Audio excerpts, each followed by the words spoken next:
আসসালামু আলাইকুম। আশা করি সবাই ভালোই আছেন। টাইফয়েড টিকার কিছু গুরুত্বপূর্ণ প্রশ্ন ও উত্তর নিয়ে আপনাদের সামনে হাজির হলাম। আশা করি উপকৃত হবেন। টাইফয়েড টিকা নিবন্ধন সম্পর্কিত ভিডিওটি যারা দেখেছেন তাদেরকে জানাই আন্তরিক ধন্যবাদ। যারা এখনও ভিডিওটি দেখেননি তাদেরকে টাইফয়েড টিকা নিবন্ধন সম্পর্কিত এই ভিডিওটি দেখার জন্য অনুরোধ করছি। তো চলুন শুরু করা যাক আজকের ভিডিওটি। প্রথম প্রশ্ন হল, টিকা কেন্দ্র পরিবর্তন করতে পারব কি না? না। ভ্যাক্স ইপিআই পোর্টালে আপাতত মোবাইল নাম্বার ছাড়া কোনো কিছু পরিবর্তন করা সম্ভব নয়। দ্বিতীয় প্রশ্ন হল, নবম শ্রেণীতে পড়ি কিন্তু রেজিস্ট্রেশন করতে পারছি না। যারা নবম শ্রেণীতে পড়ে কিন্তু বয়স ১৫ বা বেশি, তারা তাৎক্ষণিক রেজিস্ট্রেশন করতে পারবে না। তাদের একটি তালিকা স্কুল কর্তৃপক্ষকে স্বাস্থ্য অধিদপ্তরের MIS শাখায় পাঠাতে হবে। MIS কর্তৃক সার্ভারে এন্ট্রি করার পর ওই সকল শিক্ষার্থী অনলাইনে রেজিস্ট্রেশন করতে পারবে। তৃতীয় প্রশ্ন হল, টিকা কবে দিবে? টিকার জন্য কি মেসেজ দিবে? না, টিকা নেয়ার জন্য কোনো মেসেজ দেয়া হবে না।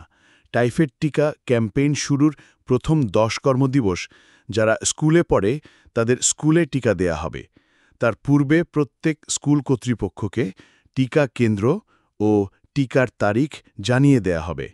আর পরবর্তী ৮ কর্মদিবসে নিয়মিত ইপিআই টিকাদান কেন্দ্রে যারা স্কুলে পড়ে না তাদের টিকা দেয়া হবে। চতুর্থ প্রশ্ন হল, যারা পূর্বে জরায়ুমুখ ক্যান্সারের টিকার জন্য রেজিস্ট্রেশন করেছেন তারা কি আবার নিবন্ধন করবে? না, তাদের নতুন করে নিবন্ধন করতে হবে না।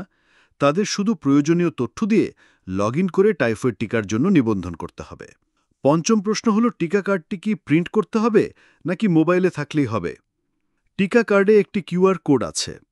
টিকা প্রদানের সময় কার্ডের এক অংশ রেখে দেয়া হবে এবং কিউআর কোডটি স্ক্যান করা হবে।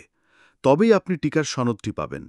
কাজেই কিউআর কোডটি যেন স্পষ্টভাবে বোঝা যায় এমনভাবে আপনাকে টিকা কার্ডটি প্রিন্ট করতে হবে। ষষ্ঠ প্রশ্নটি হল, রেজিস্ট্রেশনের সময়ে স্কুলের নাম পাচ্ছি না। যেসব স্কুলের নাম পাওয়া যাচ্ছে না সেসব প্রতিষ্ঠানের কর্তৃপক্ষকে নিকটস্থ স্বাস্থ্য সহকারী অথবা উপজেলা স্বাস্থ্য কমপ্লেক্সে যোগাযোগ করতে হবে। এই ছিল আজকের প্রশ্ন উত্তর। একটি বিষয় বলে রাখি, যত দ্রুত সম্ভব রেজিস্ট্রেশন করে ফেলুন। শেষের দিকে সবাই রেজিস্ট্রেশন করতে গেলে সার্ভার জটিলতায় পড়তে পারেন। এরপরেও আরও প্রশ্ন থাকলে কমেন্টে জানাতে পারেন। সবাইকে ধন্যবাদ।